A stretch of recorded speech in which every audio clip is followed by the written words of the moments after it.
Go for it. Friggin' what up, dude? Strider Wilson, I'm the host of this podcast that's mine, going to be called History is Dank. History is Dank with Strider Wilson. Dankness from the ground. Friggin' what up, dude? Welcome back to another ep of History is Dank, dude. I'm your host, Strider Wilson, dude. We got Aaron going beastie style on the sticks, dude. What up? Posted up over here, dude. You know, last episode we did The Rock. What a great movie, dude.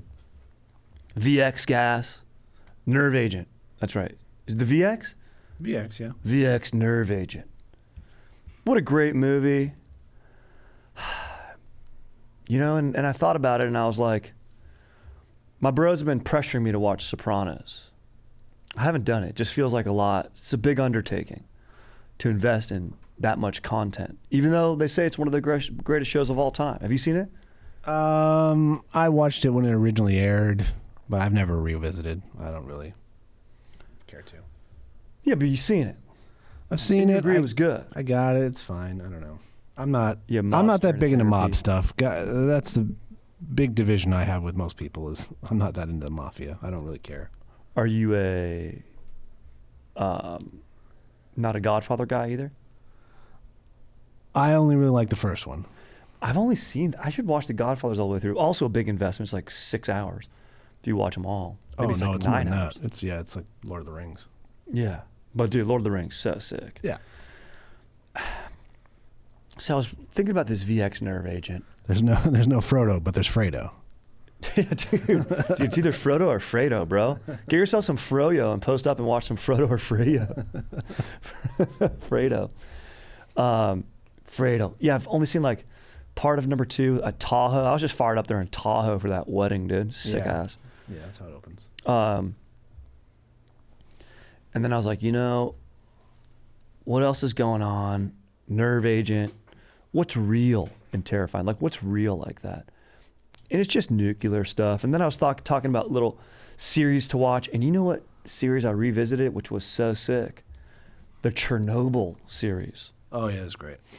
So good, so well done.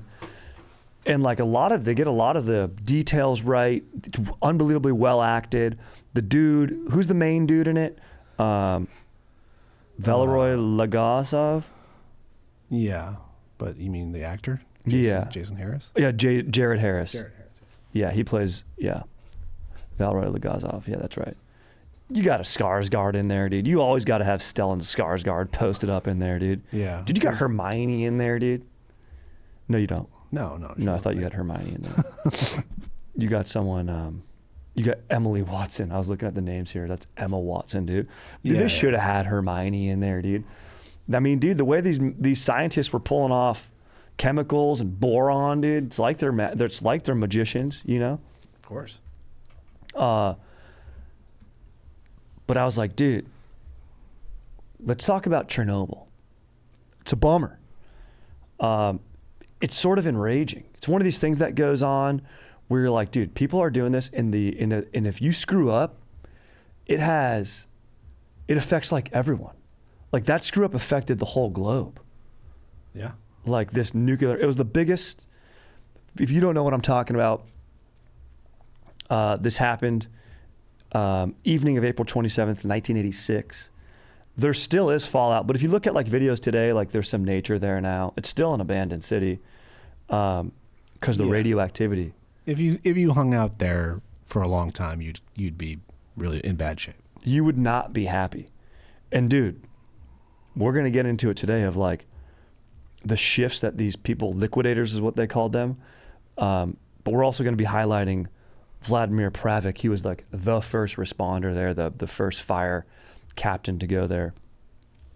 And a lot of the heroes here who sacrificed their lives to save others, to clean up this disaster, which was, due to, human error. And then also this took place, during Soviet Russia. This is when it was still the USSR. And you have this communist regime in power, and they are what's that movie, Death of Stalin, if you've ever seen that? Mm-hmm. Another great movie to watch because it just highlights this whole thing of like, it's not even about doing a good job. It's all about like telling on the other person so that you can get ahead in the party and like raise up. And, you know, that movie sort of highlights the comedic aspect of that. But also people they wouldn't report proper information due to fear of getting fired or being shot or whatever, or their family being sent to Siberia. Put in a gulag, yeah. Yeah, the gulag. So it's like, even if they knew there was an error, and at a nuclear level, they wouldn't report it properly. They'd just send the right numbers in so that they could look good, you know? So it was all about like accountability. And people would lie. They were more inclined to lie due to fear. So maybe the theme today is fear as a motivator. Maybe you're listening to this podcast, fear as a motivator. Look, I grew up next to the San Onofre power plant, the big old titties. Yeah. Big titties. You see those things that look like nice big titties? Yep. And the water was warmer there. It was weird. You'd be surfing there, you'd be like, dude, my balls getting shrunk up, dude. A lot of me thinks, hey, maybe this is why I got a small little tiny dink, was surfing at San Onofre, surfing at old man's. But then I saw my old man's dink and I go, no, this is genetic. This is genetic. Tiny dinks running our family. So before we get into the heroics of Vladimir Pravik, let's talk about this event. And I always list my sources. Great article in The Guardian kind of goes out. This author in The Guardian, he sort of interviewed like a helicopter pilot and some other people. I'm just kind of going through, so using their accounts and also the series, great series, Chernobyl, and just kind of recounting the details of what went down April 26th, April 27th, and then thereafter for years. But basically what you have, so April 26th is when shit goes down. April 27th is when people start getting taken out. 1:23 a.m., 26th April, 1986, not long after 4/20 of 1986, which I don't think they celebrate 4/20 in Russia, dude. They're not chill like that. It's part of the problem. You're not, what'd you say? It's part of the problem. 100%, bro. They should be relaxing, dude. People aren't relaxed. This is tension, dude. If you're tense like this, you make a mistake. They say, haste makes waste. Tension, dude.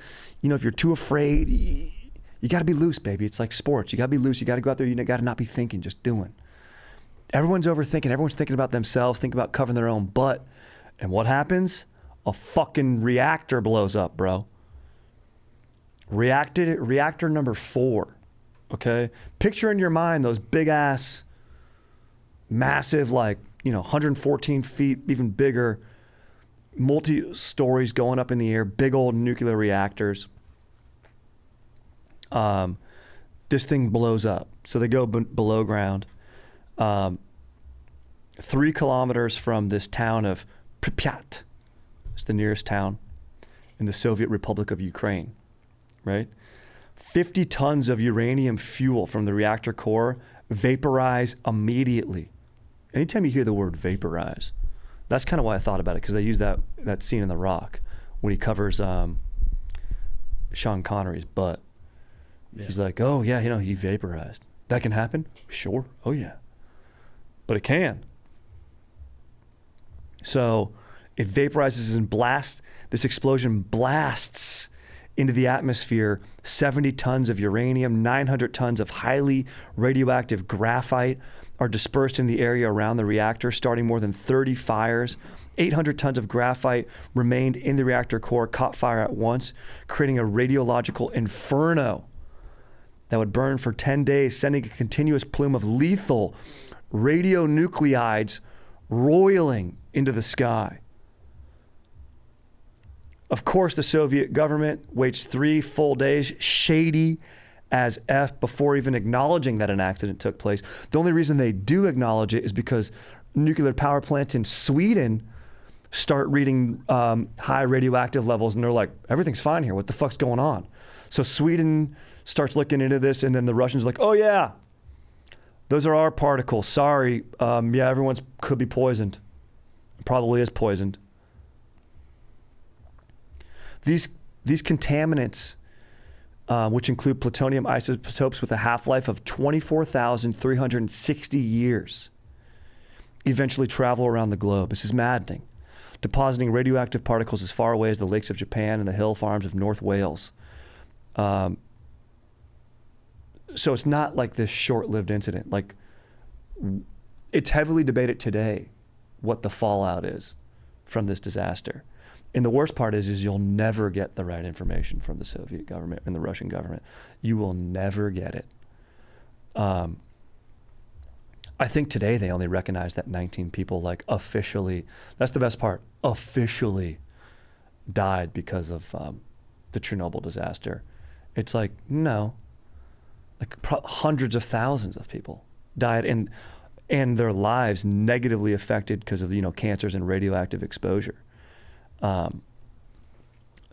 Vladimir Pravik is one that is recognized, and he has honors and everything for his heroics, because he's a firefighter, 24 years old, kid on the way. He goes, yeah, I'm going to go in, I'm going to try to put out some of these fires on the roof, right?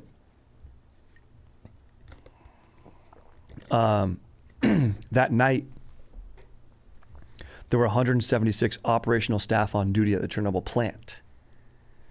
All hands on deck to, efforts to contain the results of this explosion that took place. All of them received enormous doses of radiation. Some killed instantly, others had agonizing deaths soon afterwards. We'll sort of get into what radiation exposure kind of does. Basically does everything bad.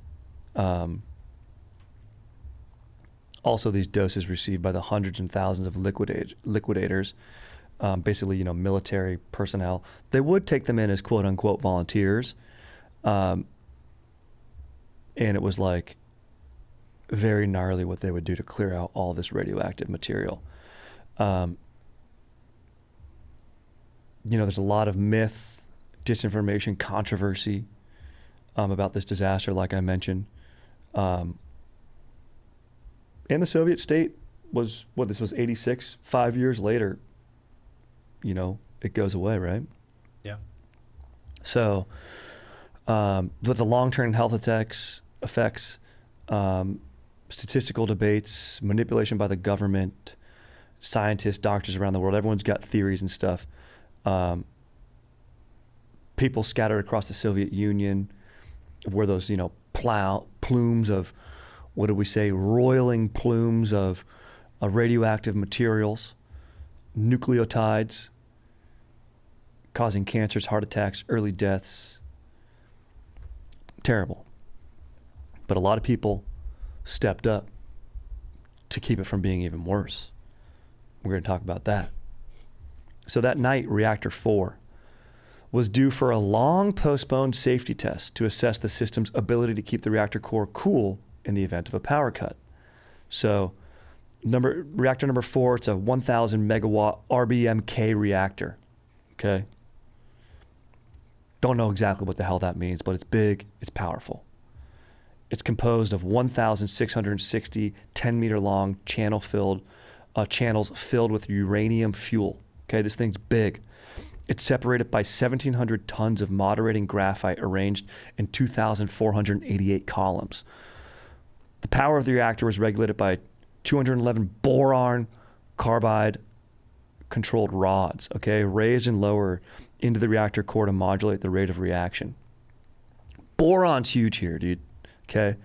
Protecting the station workers from radiation of the reactor was a steel and concrete biological shield, 3 meters thick, 17 meters in diameter, okay? So, a lot of shit, a lot of powerful shit is harbored in these reactors. And it's a delicate process, okay? And they got to do a safety test. But the thing is, they don't know, and there's been gross oversights. If you're running it at a low power, it actually gets like a little bit hotter because you're not putting all those rods in there. And then now you're going to test a full power shutoff when the system has already kind of been like sort of redlining, and because this is due to oversight and everyone just not wanting to take blame or speak or communicate with one another, communication breaks down, consequences have to be paid. So, and also part of this thing is they want it to be thrifty. This is this station and this style of nuclear plant, this RBMK, it's a workhorse, it's thrifty, it's reliable, and safe enough to be built without an expensive contaminant building that would prevent the release of radiation in the event of a serious accident. So they go, yeah, we don't really need that. We don't really need that safety building for radiation leaks. We'll be fine. Let's just cut some costs. Unreal. So this reactor has serious design faults. By the way, they're still using these type of plants today in in Russia. So when they run at lower power, it's dangerously unstable and difficult to control. So for the first 4 seconds after being inserted, the control rods would do the opposite of what they were supposed to do. So instead of slowing the reaction, they'd cause a sudden power surge. And under normal conditions, these faults were not regarded as dangerous, but were the reactor to ever be pushed beyond its normal limits, this could prove catastrophic, which of course it does, which is like, it's fucking science, bro. You know, you put that rod in there, and right when you put it in there, it creates a little bit of heat because of energy and transition and change. And then, you know, after 4 seconds, it kicks in. But if you put a bunch of rods in there at the same time, which they're going to end up doing once they see things are overheating, it causes a little burst surge in heat. Boom. And then in that like 4 seconds, that split second, you get an explosion. So it's bad. April 26, you know, also this is like all due to these, you know, working practices bred by the Soviet Union's year of, you know, bumbling management, bad design, expedient disregard, you know, just complete blatant disregard for rules, right? And it all falls into this sort of Goldilocks condition, but a negative Goldilocks condition in reactor number 4. Once they do the safety test, the unstable reactor operating at a low power, and then they have 5 separate safety systems are all disabled and disconnected, and all but 5 of the control rods. Remember I mentioned there's like 211 or whatever boron rods. All but 5 of those rods, let me see, I lost my spot here, are withdrawn. So the experiment caused an unexpected power surge, and the emergency shutdown button was pressed, sending all 211 control rods, okay, that's how much, into the core at once. So they put them all back in, okay? So within that 4 seconds, you get this steam pressure. These power readings are going off the scale. Frickin' zirconium fuel assemblies and the channels containing them are disintegrated. And at 1:23:58, the exact time, the reactor was torn apart by the first of several catastrophic hydrogen explosions. 500-ton, they called this like that, remember that room that I was talking about that's like 3 meters thick to protect the people from like all the materials, graphite and uranium in there. It's like 3 meter thick, like full concrete. That entire thing weighs 500 tons. That room was sent into the air. That's how powerful this explosion was in the core. It's sent flying into the air, out onto the ground. The main circulating pump and machinist, this guy, his name's Vladimir Pravik. He was the first to die in this tragedy. At this point, you have first responders like Pravik, who was only 23 years old at the time, just about to be 24 in June. It's supposed to be his day off. He was covering for a dude. He switched shifts with his friend, and then he led this, it's called like the third watch response to a fire alarm minutes after this explosion, and he's on his way straight out of bed to go help out. At this point, they don't know. They hear an explosion. No one thinks it's going to be the actual core. No one thinks, that's the thing. No one thinks, oh man, it can't be that big of a screw up. No one's that stupid. Never rule out stupid. Also, never rule out trying to save someone's own butt, which is stupid. Freaking gnarly, bro. Okay? You got hot debris from this exploding reactor. It's covering the roofs of all the surrounding buildings and starting fires, you know, where other hazardous materials are harbored. And it could be even more catastrophic, right? Maybe even hurling it into reactor number 3 close by, setting off 2 nuclear reactors. Luckily that doesn't happen, but don't worry, shit gets worse. Let's see. Yeah, so these guys are up on the roof. They're shoveling some of this. They've got no protective clothing on. They're just wearing their fire gear. No protective clothing as far as from a radioactive blaze, which is exactly what they're dealing with here. They've got molten bitumen. That sounds horrendous. They put out fires with water from a hose. They pick up chunks of it in their hands. It's like kind of cold. They kick it away with their feet. And they get these fires on the roof under control. So these guys, you know, Pravik and his men, this Pripyat fire brigade, they climb into the ruins of this reactor hall, and, you know, they put hose on the core itself, water on the core itself, where the graphite was burning at temperatures of more than 2,000 Celsius. Okay? Heroic, but I mean, that's not going to stop this fire. They say, just to put things in perspective here of what type of radiation these guys are being exposed to right here, the bomb of dropped on Hiroshima, detonated at 2,500 feet above the ground, emitted gamma rays for an instant. And think about the radiation vaporizing, all the terror that instilled. This Chernobyl disaster is continual. They're being continually exposed to radiation and continually emitting this radiation and these rays. They say there's a scale, like a meter that they have, 400 REM. So that's like a unit that they use, absorbed by anyone whose body's exposed to a field of 400. It's called Röntgen for 60 minutes, Röntgen or whatever the heck it is. So 400 REM for 60 minutes. That's called a fatal dose. So 1 hour at 400 REM, that's a fatal dose of radiation. On the roof of the turbine hall, gamma neutron radiation was being emitted in lumps of uranium, fuel, and graphite at a rate of 20,000 per hour. Core level 30,000 per hour. These guys in 48 seconds received a lethal dose of that radiation, dude. No idea. About after being on that roof, these guys get all dizzy. They start vomiting. They've got to get rushed away in an ambulance. 2 weeks later, all these guys are dead.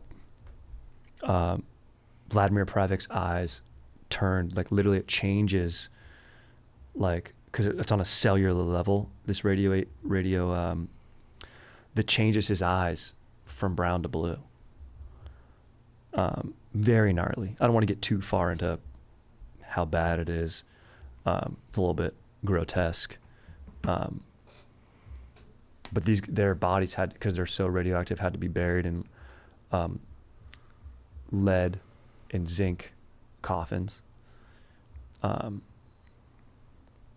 There's colleagues, they were given morphine to ease the pain that they went through.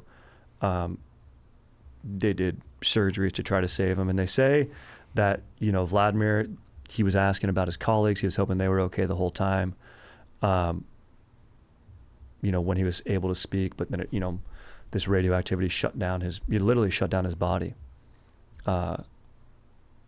Crazy, dude. So, you got to think, you got to take it, you got to say, these guys made the ultimate sacrifice. They went in there not thinking twice, doing their jobs. Let's get these fires out. Let's save people if we can.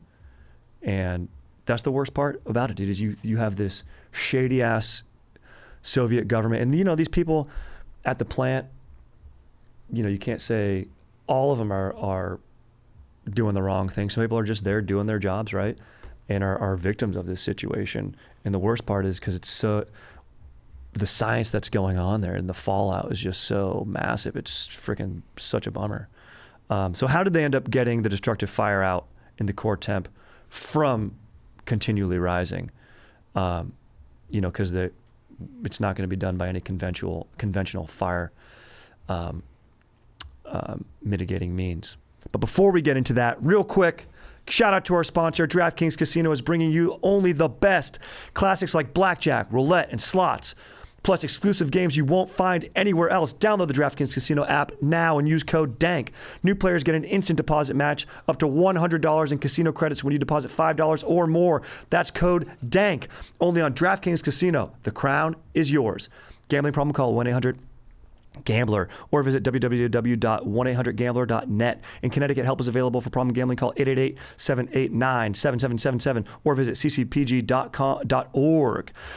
Please play responsibly. 21 plus, physically present in Connecticut, Michigan, New Jersey, Pennsylvania, West Virginia only. Void in Ontario. Eligibility and other restrictions apply. One per new customer. Must opt in and make minimum $5 deposit within 7 days, 168 hours, or registering new account. Max match $100 in casino credit, which require one-time play-through within 7 days, 168 hours. See terms at casino.draftkings.com/new player offer 2024. All right, back to the action, baby. Back to the action. So the graphite in Reactor 4 had been burning for almost 24 hours when Chernobyl Commission decided the only way to extinguish the fire was to smother it.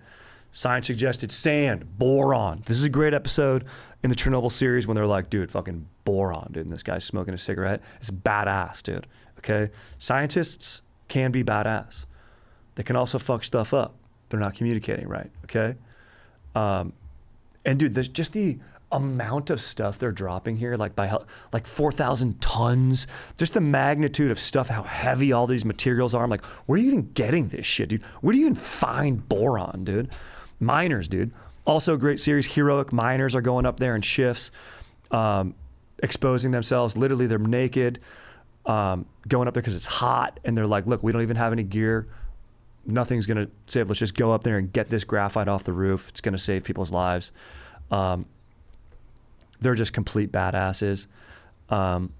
So they drop boron. They drop, fucking sand all down in the reactor. They're like worried that it's so hot, it's literally going to like melt through the earth because it's burning at 2,000 degrees Celsius, that it's going to melt through and get to the water table of Russia. And then all this chemicals are going to spread out throughout all of Russia where people get their water from, and literally everyone's going to die of radioactive poisoning in the whole country. So stakes are through the frickin' ground in this point. So they put some stuff on there, the boron, it kind of, they devised this plan where they're going to freeze the earth around it with liquid nitrogen, and cool the core to prevent the meltdown using this boron. Let's see. Meanwhile, you have these liquidators, like I talked about, the miners who are going up there naked, and they've got to dig tunnels beneath the reactor. They're exposing themselves. They're drilling to save this radioactive material that's burning to reach the water table. They do all this stuff, and they go, and they're threatening this stuff. Like the one guy's like I mentioned, they go, where do you find this much liquid nitrogen? Where do you find this much boron? Literally, it's just some guy in the, party member who's like, find it or you're going to get shot, dude. He's like, you're going to die. If all of us die, I'll make sure you die first. This keeps going. It's burning. Like I mentioned, this takes place on April 26th, 27th. Finally, on May 10th, the fire subsides. They did all this stuff. They don't know it. Probably, they go, oh, the graphite probably just burnt itself out. The nitrogen was found. The subterranean heat exchanger, like this cooling thing I was talking about, liquid nitrogen, they built it. The core dropped down to 270 degrees Celsius. And the exchanger was never even turned on. So the miners went down there. That's what's so bad about this, is a lot of this is all, these efforts are done in vain. Now, you can't discount the people that go down there doing it at the time. You can't judge real-time decisions from an armchair, okay? We do all the time, but you can't be a Monday morning quarterback here. But you can look at the people in charge, you know, the Soviet government, and go, screw you, dude, look what you did. Such a waste. Heroes like Vladimir, who we're highlighting here, and he represents many of the heroes and liquidators and first responders, Vladimir Pravik here, who went in there and gave their lives, made the ultimate sacrifice in a situation that could have and should have been prevented, dude. And the worst nuclear disaster of all time to date, and hopefully it's the only one, you know, going forward, because I'm afraid of that stuff, dude. San Onofre is no longer in use. Decommissioned, yeah. It's decommissioned, but even that, even if you properly decommission it, it takes years, like 30 years to actually cool down to where you can get like the materials that are in there out. It's just crazy, dude. Remember in the show, the episode where the guy's just going around shooting dogs? Dude, I thought about that when I was doing this research, because they're afraid the dogs are radioactive. They're going to eat and like go around. Yeah. Terrible. Dude, so dark. Yeah. So dark. So yeah, it's a great series to watch. So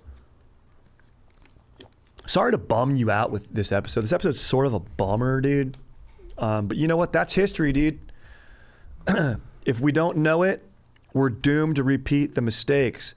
Even though Russia is still using these types of power plants, which we met, these RBMKs or whatever the hell's, because they're cheap. Money, dude, greed, bad. Sometimes it's just worth it, bro. Go the extra mile, spend the extra dollar. Health is wealth. These shady governments here in our country, we try to have, environmental things in place. Even people that, look, I don't want to get on my soapbox now, but people are like, oh, dude, like it's freezing in LA now. And then you got the small brain coworker who's always like, what about global warming? I'm like, dude, shut up. Okay. Even if you don't want to debate, and I don't want to debate you about this right now, I just want to get through my day. Okay. By the way, it's the same coworker who likes it when it's super busy. There's also a margin at how busy it should be. We don't all want it to always be super busy. You wouldn't make it through the day. What is this, In-N-Out Burger? Heroes. Speaking of heroes, the people at In-N-Out Burger. Those people, heroes. Turning out burgers like that, let's go. Soviet Russia should be run by the same management of In-N-Out Burger, and this would have never happened. If In-N-Out Burger was managing Chernobyl, would have never happened, dude. That drive-through is almost a nuclear meltdown every day. They get through it. They get it done. So look to In-N-Out to solve our problems. That's all I'm saying. Also, that's private run as opposed to government run, right? DMV versus your In-N-Out Burger. It's the creme de la creme of management, dude. In-N-Out Burger, dude. Let's go. Fries are trash, though. Got to agree. What they're putting out with fries-wise, no good. No good. They got to figure that out. Yeah. Eventually. They will. They've been around a while. Yeah, only since 1948. But here's the thing. They got a faulty product. These are faulty nuclear reactors. They could go out there and they're getting the most mileage. They're inventing animal style. They're putting stuff on. They're putting boron, which is in the form of special sauce, cheese, and grilled onions, on these horrible fries, which is 2,000 degree graphite burning. Basically what they're doing. But it's all, and anyway, what I was going to say is, you look at companies or just any operation, even if you're working film production, the waste that goes into running a business, and it's inherent, but we should take measures. We should be stewards of the earth, is all I'm saying. And whether you believe and you don't want to believe in global warming, that's up to you, dude, okay? But it's undeniable if you go by any auto body shop, if you go by any factory or plant, even just driving up the 405, you're like, yeah, dude, that looks like Terminator Salvation. And just look at the body of water, the naturally occurring body of water next to it. It's unusable. There's no fish swimming in it. It's like, yeah, bro. Obviously, there's an effect. Obviously, even if it's on a small scale, we should still do our best. We should still do our best. Like they do at In-N-Out Burger. No, it's just turned into an advertisement for In-N-Out, dude. Maybe I'm just hungry. But in any case, dude, you got to give it up. The big takeaway here is fear as a motivator, sometimes good. Too fearful where it comes to saving your own hide, where people are incentivized to lie, not give proper reportings, delay safety tests, and then miss things. And then in their defense, maybe just be ignorant to a few things that could be going on because of all these denials, improper readings, improper reports, in order to save one's own hide. And that leads to disaster. You know, it's the straw that broke the camel's back. And when it comes to managing a frickin' nuclear power plant, we see, and we still, honestly, it's debated. I mean, hundreds and thousands of liquidators were out there. Who knows what's going on with their conditions? They would go up there, the liquidators would go up there, and, you know, in Russia, they'd have conscription. They would say if you did 2 minutes at Chernobyl of cleanup, 2 minutes, it was equated to, they go, okay, that will equal 2 years of military service.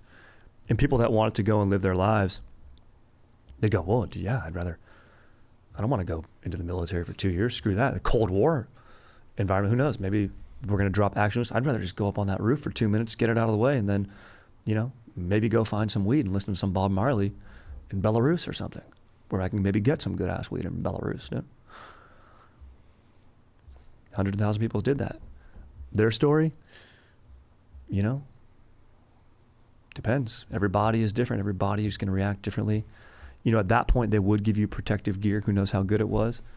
Anytime they tell you 2 minutes equals 2 years, though, it ain't going to be. Anyone tells you 5 minutes in a shed, anything goes, you know, 5 minutes on top, 2 minutes on top of a roof after that, hey, anything goes. There's going to be a hidden cost. There's bill always comes. Know that. And other than that, freaking stay stoked. Get through it. Aaron, you're a beast. We'll catch you guys in the next one. Let